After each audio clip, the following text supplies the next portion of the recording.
Card number 86 from the 1953 Bowman Color set.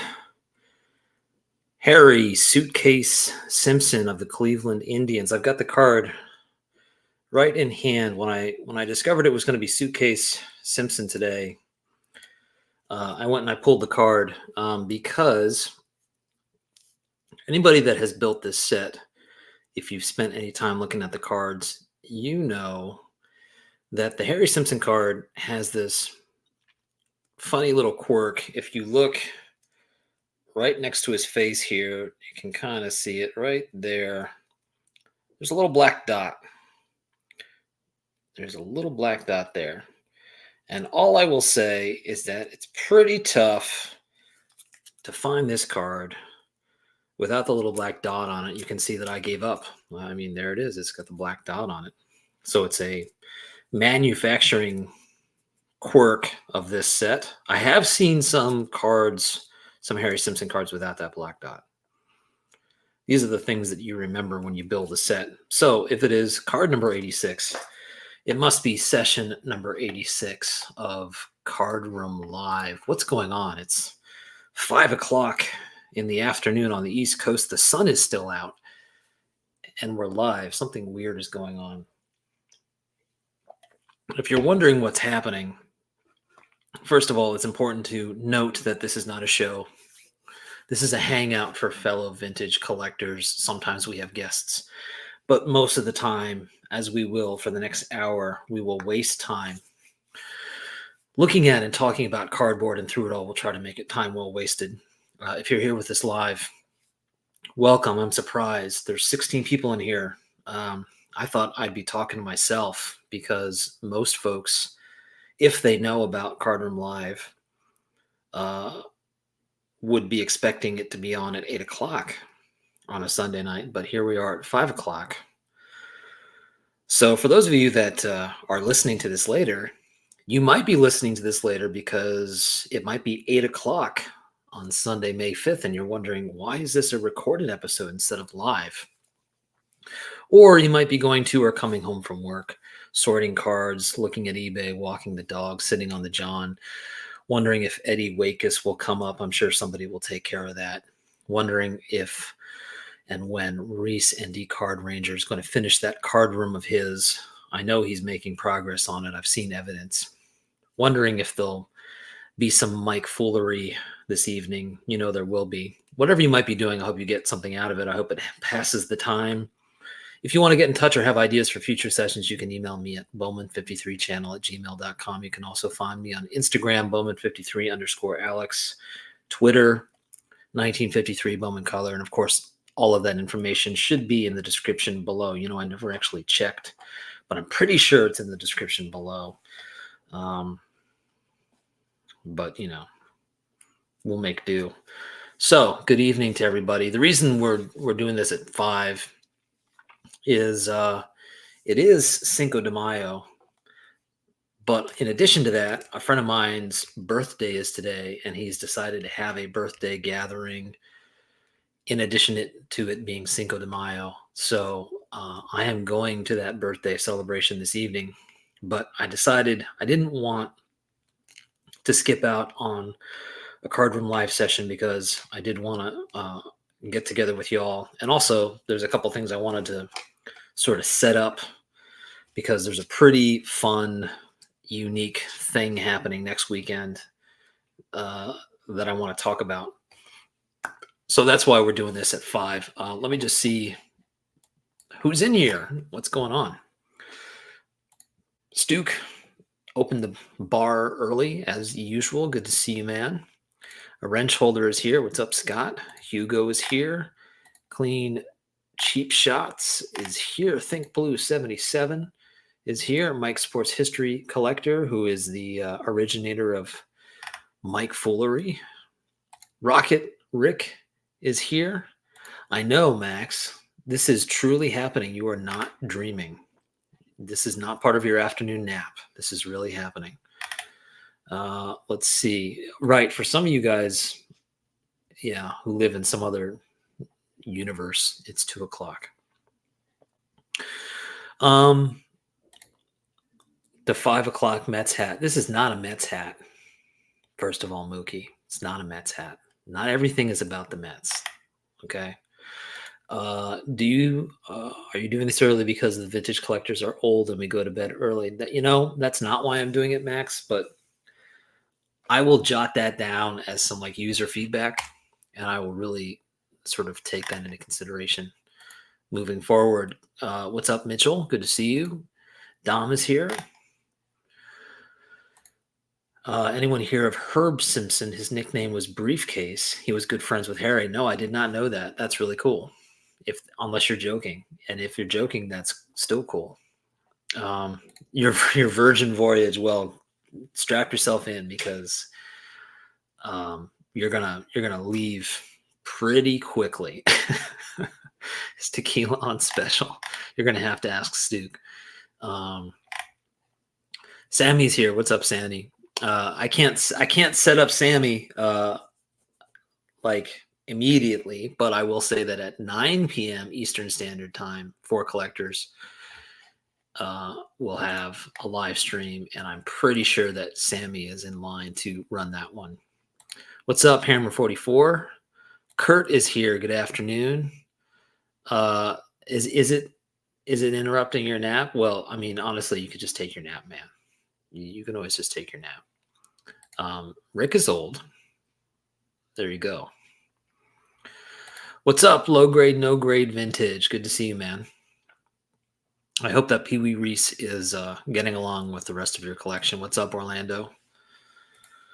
Yeah. So, what are we up to today, guys? I have one thing that just kind of came up that I thought I would do really quick. We'll see how quick or how not quick this is. I was thinking, what are we going to talk about? And if anybody has any ideas or topics or anything like that, or wants to jump on, I can share the link. But one thing I realized is this week, as some of you know, because I've been trying to get a hold of some people and talk to people, this week's been a really busy week for me, and next week is kind of more of the same. I've been trying to work on this 33 Gaudi video. I haven't made much progress. I just got a bunch of really cool stuff from some fellow collectors / YouTubers who are going to help me out on that video. So I have a lot of great stuff in a collaboration vid, but I just have not had a chance to work on it. I also got a text from our friend Nina, who some of you know has a YouTube channel, Nina S. And although Nina is not really making a lot of videos these days, she still keeps in touch with members of the community. And she sent me a text earlier this week. She said, and I don't think she'll mind me because I told her I'm going to do this. And I just decided this like 5 minutes ago. She said, you read lots of baseball history books. Do you have a top 3 list? And I've been meaning to get back to her, but like trying to come up with a list, I just haven't had a chance. And so I decided, you know what? I'm going to go ahead and take this opportunity to share some books that I have that are related to baseball history. And this is really, sort of inspired by Nina. And of course, I'm doing this off the cuff because it's Card Room Live. So I've got a stack of books that I have read that I definitely recommend. And I have another stack of books that I have not read that I'm excited to get to, but I have not gotten to. So I thought I'd share both of these piles of books. And, one of the things that I think a lot of folks know that follow my channel or that have gotten to know me is that one of the things that is huge for me that kind of fuels my collecting is reading baseball history books and just a love of the game and a love of the history of the game. And so I'm always up for it. I've gotten to the point where my ability to read the books is totally outweighed by the amount of books that I've gotten. And the other thing is like my family knows about this and my girlfriend knows about this. And like, so I'm getting like books and books and books. And it's like, I'm at the point where I'm kind of drowning in books and I have not been able to keep up with it, but I love it. And I'm happy to indulge in it. And anyway, so I thought I would share a few books and I'd be curious to hear from you guys if you've read any of these books, what your perspective is on some of these books. And you can also feel free to share some of your recommendations for some of your favorite baseball history books, and I'll be sure to kind of keep an eye on the comments here, and I'll share that. And I hope, Nina, if you're able to watch this now or watch this later, you'll get something out of it. But maybe some other folks will enjoy this too, and maybe they won't, but that's okay because we're not really worried about that here on Card Room Live. So the first book that I wanted to bring up is this book, which I think has gotten a lot of notoriety over the years. So this is not a surprise anymore. I think a lot of people have heard of this book. It's Ty Cobb, A Terrible Beauty. I remember when I first read this book, like a lot of other people, it was really eye-opening. It really made me rethink everything that I had assumed about this guy. And it got me far more interested in him than I had been before. He's sort of been made out to be a caricature, which I think happens to a lot of historical figures. But in his case, perhaps it was an injustice. Maybe, I'm not trying to say one way or the other, but it definitely made the story far more compelling, let's say. And I became kind of intrigued by the player and the ferocity of his play and just the overall depth of the man, let's say. So I thought this was a really good book. Anybody and you might look at this and think, oh, that's pre-war, but it's just baseball to me. I'm just as interested in something that happened in 1900 as I am something that happened last year in baseball. So anyway, the other thing about like this book is you get a really strong sense of what baseball was like in this era, which I think is pretty interesting. So that's one book. I'll try to move along a little bit faster because I've got a pile here. So this is another important figure from that era, Babe Ruth, and the world he created. The book is called The Big Fella. This is by Jane Levy. I've got another book by Jane Levy. This book is hefty. I love the name because it, like the book is The Big Fella, as well as the character that it focuses on. I've read a few Babe Ruth books. This is the one that, for me at least, was the one that made me feel like I was getting into the story and like kind of felt like I was there, which I think is always a good sign of a entertaining book. I'm not sure how some of you guys feel about it. The other Jane Levy book that I have pulled is the Sandy Koufax book. I've always been really interested in Koufax. He's one of the few players for me that I'll go looking through all of his cards and really kind of cherry picking the ones that I want. I only have, some of you guys know, I only have one 1960s card so far, and it's a Koufax card. So this guy, like I've always found him really intriguing in terms of his career and just his ability. And I really, really enjoyed this book. This book like really puts you in the world of what he was going through. And the structure of the book is really interesting. And by the time I finished this book, I had decided I really wanted his rookie card. I'm sure a lot of people want his rookie card, but like after I read this book, it was like I was really motivated to get it. So I really enjoyed this book, and I kind of associate his rookie card with having read this book. Like it was a good experience. So I definitely recommend that one. Let's see. Going back to pre-war.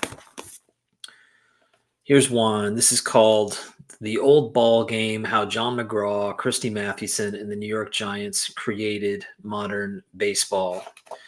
So there's a lot of books out there about Mathewson, a lot of books about McGraw, but I particularly enjoyed this book because it really talks about the relationship between these two guys. And of course, they're really interesting because they're in a lot of ways, at first glance, they seem like they couldn't be more opposite, but they really had a lot of respect for each other. And it's just interesting to hear about what their dynamic was like at this time. And it's also kind of cool that the Mathewson photograph, and I think even the McGraw photograph are also cards, right? I mean, I know the Mathewson is an '06, isn't it? So this is a great book. I enjoyed it. I'm going to stop and take a look at some of the comments because I've been going on for a while. Okay, Hugo was not joking. I appreciate it. This is all about accuracy here on Cardroom Live. Orlando's cooking. So Orlando, focus on your cooking. Don't burn it. I'm sure you wouldn't.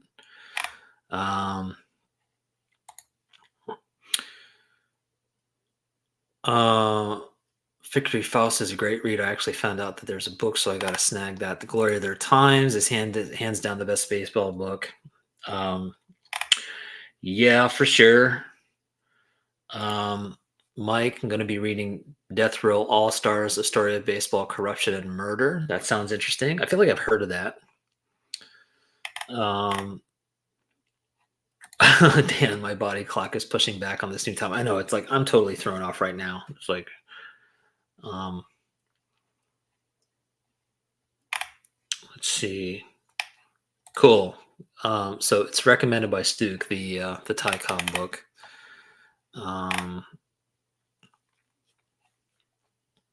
Yes, Roy Hobbs, 29, recommends going to the Ty Cobb Museum in Georgia. Yeah, I have been by it. I wasn't able to stop at the time. I was on my way. I can't remember exactly where, but I've got a mental note to go back and hopefully at some point make a video and do a visit there. Mitchell recommends Ball 4. Yes, I know of that book. I've not read it. Vintage Oddball Cards. Rick mentioning that Willie Mays' birthday is tomorrow, which is awesome. I literally already made you buy a book. Like, you mean in the past or like right now, Max? Cool. Mitchell read the Koufax book. Prices have come down on the Koufax rookie card in the last 2 years. Well, Dan, that's a little depressing to me, but that's good news for everybody else. Cool. Mookie says Nina and everybody would enjoy The Pride Against Prejudice, the Larry Doby biography, if she hasn't read it already. That's a good recommendation, Nina. If you're here or you watch this later, I'm not sure if you know that book or not. You probably do. Yes, good pick on the Cobb book. The Ken Burns documentary is great, but unfairly painted Cobb in a bad light. Yeah, and I meant to mention that I love the Burns documentary just like everybody else does. And if you think about the amount of effort that went into the research to make that film, it's kind of overwhelming, to say the least. But, even though we tend to think of documentaries as like, oh, well, this is what actually happened and this is the truth. The reality is that in a doc, even if the filmmaker is trying to be factual and trying to relay the truth, it's still a film, and films can be manipulative even if they're a documentary. And I think that it was very tempting to turn Ty Cobb into this sort of villainous character because it served the story well. And that's not to say he was a saint. I don't think he was. I think he's, a pretty contentious character, let's say. But I do think that they, really turned him into a caricature, as I said before. And and it's easy to point to the Ken Burns doc, but I think like history had kind of done that to him in general. It wasn't just that documentary. 8 Men Out is actually a really good read too. In fact, I have that book right here. Mitchell, that's a good call. What's interesting about this book is that in recent years, I don't even know, but there's some information in this book that has become contested. It was probably contested when the book was released, but I think even more recently, there's some stuff in here that may or may not be accurate. But I think it's a fascinating story, right? Everybody's kind of like upset slash fascinated by what happened in 1919, myself included. So this is probably a classic place to start. I do think that there have been like more recent publications, and I know like a few people at Saber have put together some publications that refute some of the stuff in this book. But and of course the movie that kind of goes along with this book is great as well. Yep, the 8 Man Out film, as we were just talking about. Let's see. Yeah, Mike, some extremely unfair comments about Cobb and the documentary. Yes, Kurt, Wait Till Next Year by Doris Kearns Goodwin. In fact, I've talked about that book with Nina. She and I have both read that. I read that while I was living in Brooklyn, which was kind of fun because it really kind of puts you in that mindset of like, what was it like to live there? I mean, I was living there 10 years ago, but what was it like to live there in the 50s when all of these great rivalries were going on, which is something that I'm always interested in. So that's a great book. Peacemaker Cards, currently reading Memories of a Ball Player by Bill Werber. I'm not familiar with that. Who is, what's the book like so far?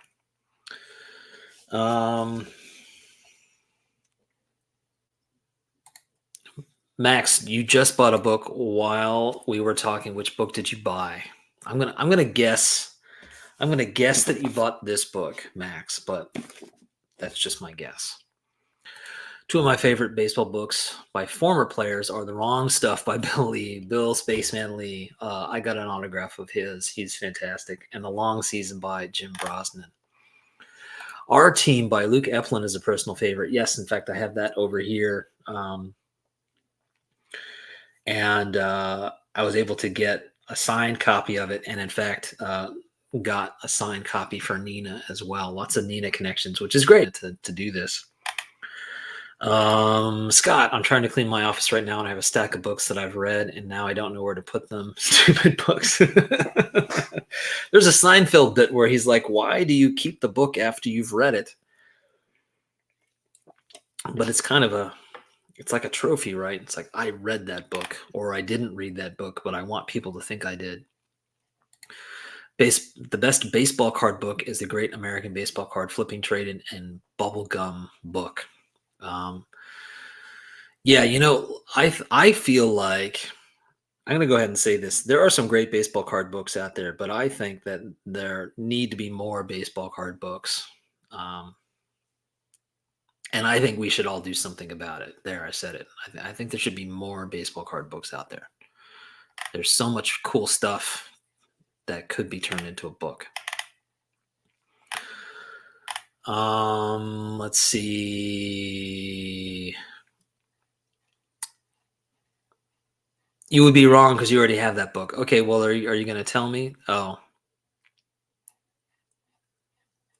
you got the Victory Faust book because it's going to be wild if it's decent. I may do a video if it's decent because more people know about him, need to know about him. Okay, so it wasn't related to this at all. Okay, well, that's...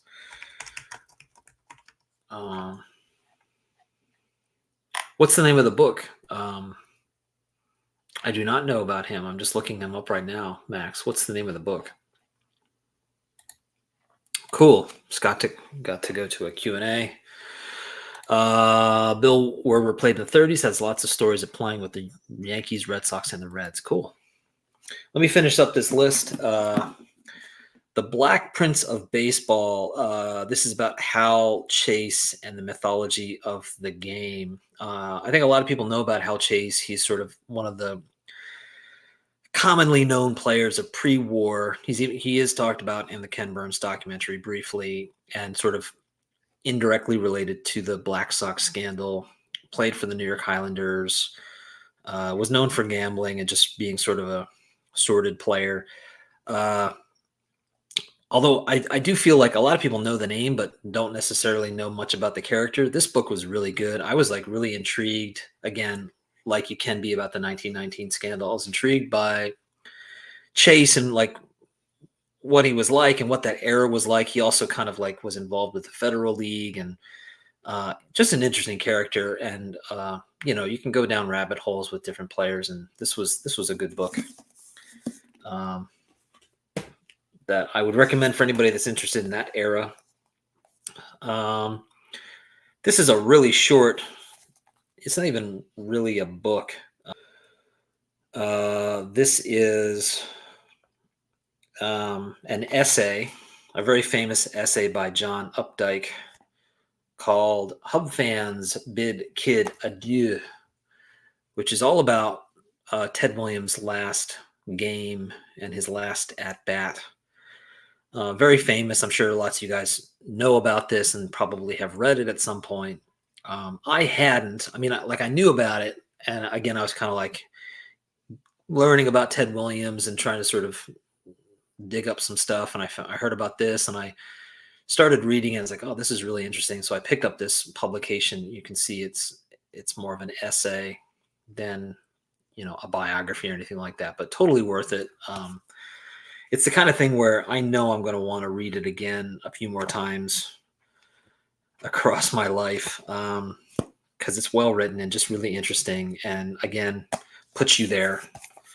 So any Red Sox fans, Ted Williams fans, that's definitely a good one. And then I have to mention this. This has like really inspired me, and it's been part of something that I've been going into for a couple years now. And you've probably heard me talk about it before: The Echoing Green, the untold story of Bobby Thomson, Ralph Branca, and the shot heard around the world by Joshua Prager. This was originally a Wall Street Journal article that kind of broke the story that, in fact, the rumors of the New York Giants having cheated that year were, in fact, true.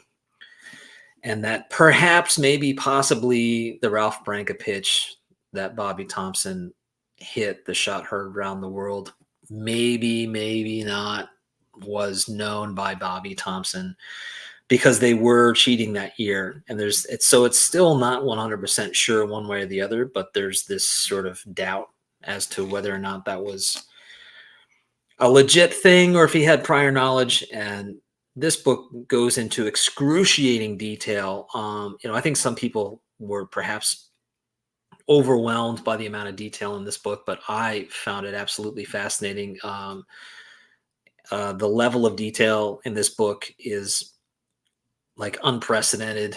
I've never read anything with the amount of detail that this book has.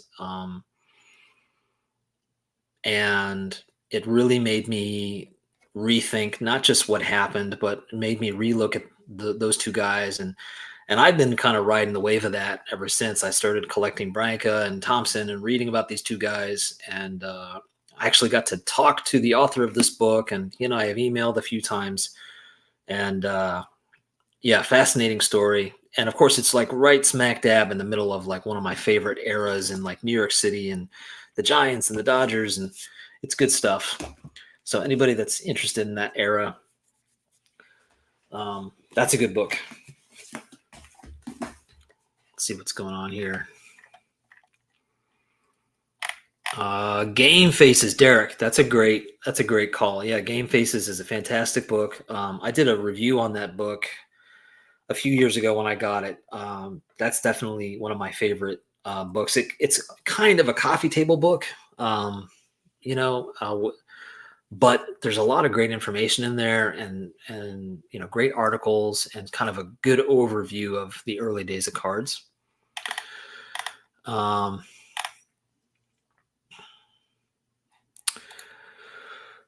Mitchell, Hal Chase was so bold with his cheating, but he was also a very talented ball player. Yeah, he was. Like he was a good player. He wasn't just a cheat.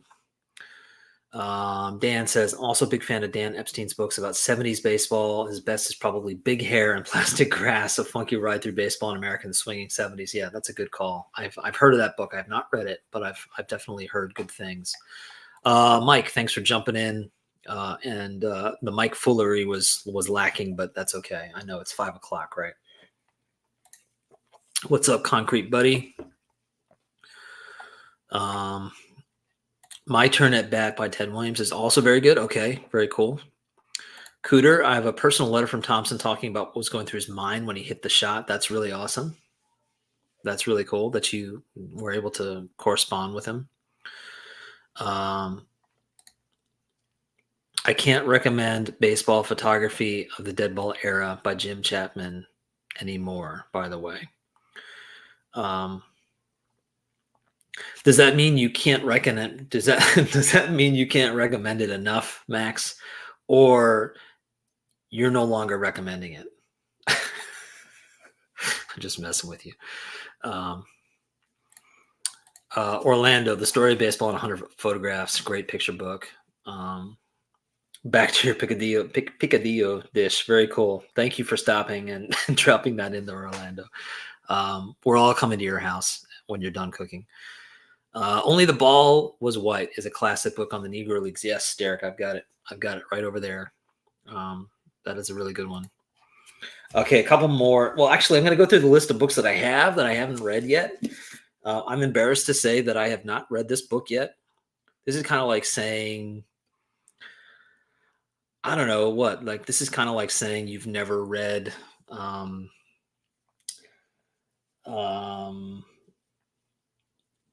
like The Glory of Their Times, or you've never seen Field of Dreams. I've never read this book, which is terrible, right? The Boys of Summer. I mean, it's like this is like the book that I should have read first, right? I haven't read it yet. Maybe this public shame will get me to read it. It's not like I don't want to read it. I just haven't gotten to it. While we're in this vein, the era 1947 to 57, when the Yankees, the Giants, and the Dodgers ruled the world, also by Roger Kahn, which is kind of like a follow-up, I would guess. So definitely need to get to those two.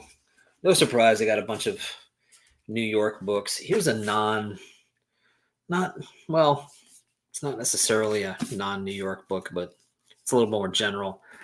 Outrageous Lies Exposed: How Baseball Happened, the True Story Revealed by Thomas Gilbert, with an introduction by the official baseball historian John Thorne. This should be fun.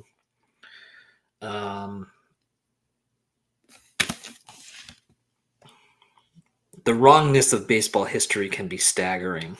I'll just say that. That's the first thing that's written on here. The wrongness of baseball history can be staggering. So this could be cool. And then I want to give a shout out to the time traveler, Rob, who's been doing some great videos on Lou Gehrig. I mentioned to him that I have this book and have not read it yet. The Luckiest Man, The Life and Death of Lou Gehrig. Everybody knows Lou Gehrig and knows he's a stand-up guy, but I don't really know that much about the guy. And so I wanted to start changing that. So I picked up that book. And then Kurt, since you're in here, I mentioned this book recently, but this is going to be a fun read. The New York Game, Baseball and the Rise of a New City. This seems to track the origins of baseball in New York all the way up to and just past World War II, and kind of seems to be paralleling what's going on in New York City at the time. Babe Ruth is on the cover, so this should be a fun book. I have really not gotten too far with it, but I'm excited too. So thanks again, Kurt. Let's see. I can't recommend it enough, but I also need to work on my grammar.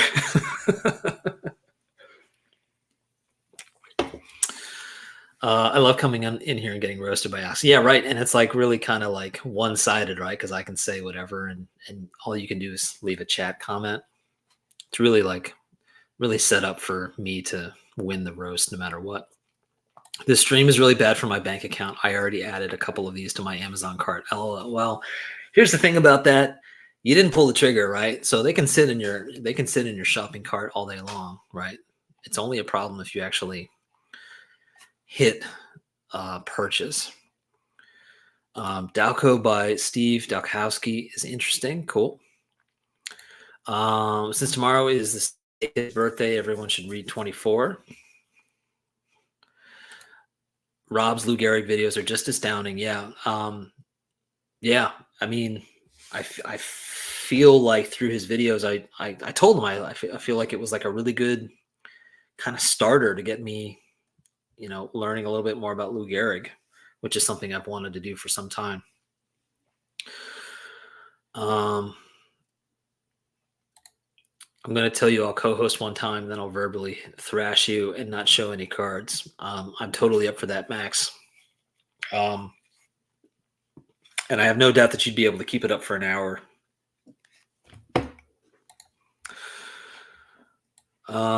So those are all my books, Nina. I hope that was helpful. I don't really have a lot of sort of overall baseball books, or I guess the only one that I have that I pulled today was the How Baseball Happened book, but I tend to get books that are more, I don't know, segmented, whether it's like about a particular player or a particular era, as opposed to like the overall, like big picture books. But I'm sure there are like good overview books out there. I just don't have any, I guess. Anyway, I hope that was helpful in some way.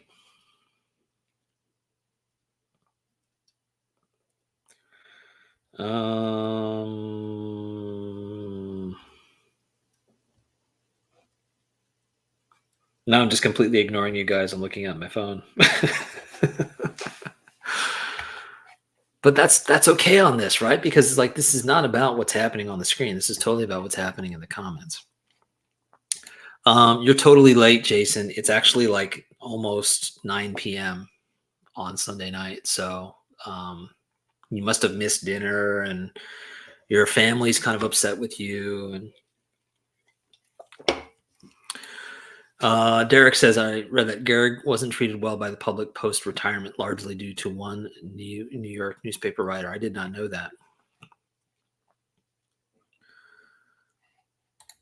Not a great read, but very collectible are the Christy Mathewson authored youth book series in the 1910s. Yeah, that's cool. I definitely have seen those and have thought they would be cool to collect. Not necessarily. I mean, like maybe to read as a curiosity from like what were those kinds of books like at that time, but more so for just collecting and for displaying.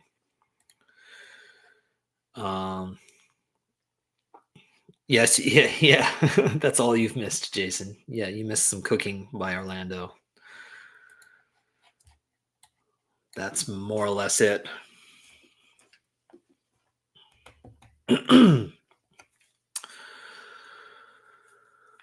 Well, guys, hold on. Here's some more books. Terror in the City of Champions, Murder, Baseball, and the Secret Society That Shocked Depression Era Detroit by Tom Stanton is my favorite Tigers Detroit history book. That's really interesting.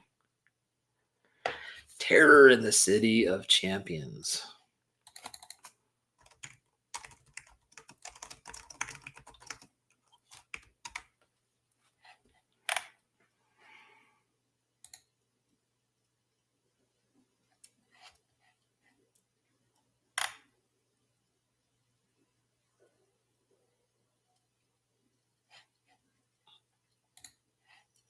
Wow.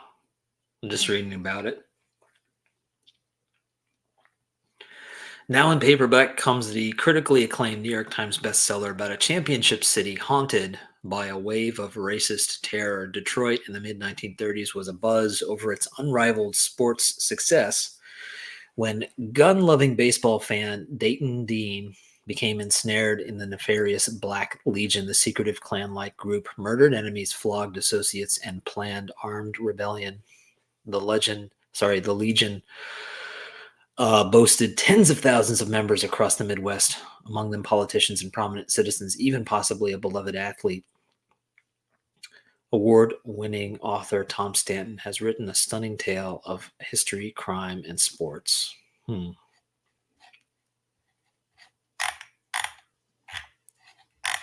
Sounds pretty fascinating. I've added it to my list, but I did not put it in my checkout. Only because I've got way too many other books to read. But thank you, Kurt. Is there an Eddie Wakis book? No, but Dan, thank you so much for mentioning Eddie Wakis. Or maybe there is. Maybe there is. I don't know. If there isn't an Eddie Wakis book, somebody should do something about that. Technically, yes. Technically, there's a movie about him, right? I think it's important to note with all my book recommendations that I do not actually know how to read. Well, apparently I don't know how to read either, Max. So you're in good company. My family's always upset with me and would probably tell me it wouldn't hurt if I missed a dinner. Life and Times of Hank Greenberg. That's a good recommendation. What about Juiced by everyone's favorite steroid user? Um, um, did anyone read Heat by Mike Lupica?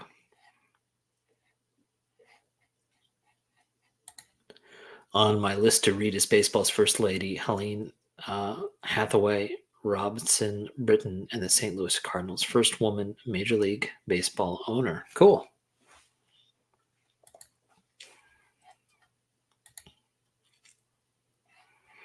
Snoopy Comics, is that like the remedy for not being able to read?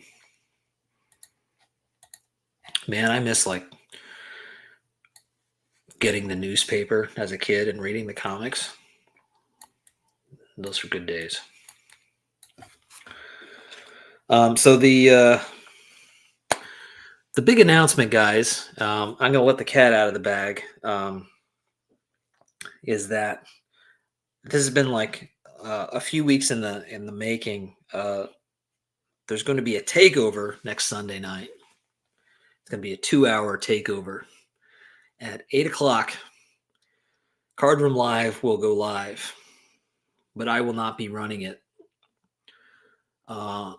Four card collectors will be running Card Room Live. And specifically, it's going to be Theo Clemente Collector from Four Collectors. And Theo is going to take over Card Room Live. He's going to try to class it up and give it some direction, which it's sorely needing. I will still be here, but I'm going to keep my mouth shut, and Theo's going to run it. And he's selected a couple folks, some great folks. I'm not going to say who. He might say who, or Four Collectors may say who, but I'll leave it mysterious for now. Two other great YouTubers and collectors, and we have a fun topic selected that Theo came up with, which is going to throw everybody off because it's going to be like, wow, gosh, like what happened to Card Room Live? It's like it like has like a plan and it's good, and like there's good people on with great ideas and all kinds of things that seem organized and well planned. But don't worry, because what's going to happen at 9 is I'm going to go over to Four Collectors, and hopefully I'm not going to completely ruin what they have going on over there, because I will run the show on Four Collectors at 9 o'clock, and I have picked a couple folks to join me. And so basically we're just kind of swapping those hours from 8 o'clock and 9 o'clock next Sunday night. It's going to be a lot of fun. This is something that Theo and I have been talking about for a while, and we finally were able to figure it out and make it happen. And it's just an opportunity for a lot of folks to have fun, chat it up, show cards. And, Theo was saying the fact that Four Collectors comes on at 9 o'clock on Sunday and Card Room Live is on at 8 o'clock is like the days of TGIF. Those of you guys that remember those days from network TV back in the 90s, thank God it's Sunday night, right?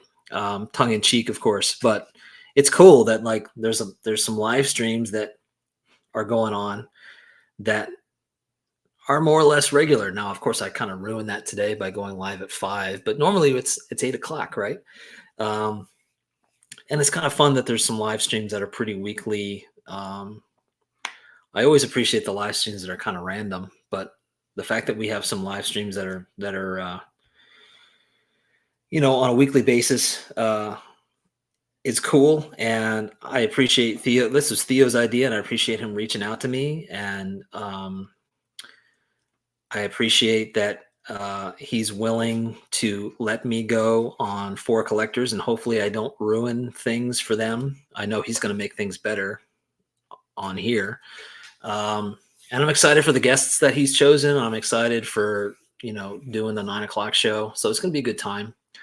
And we're also hoping that like people that maybe don't know about For Collectors will go over there, and people that maybe don't know about Cardroom Live will come over here. And, this is one big community, and it's cool that, we're all in this community together, and we can sort of enjoy each other's company and look at different cards and talk about different subjects. So that's the idea behind it. And it'll be fun. It'll be fun to kind of see what happens. Theo's room live. Yeah. It would be really awesome if actually like Theo just like took over my room and like literally was here, but we're not going that deep into this.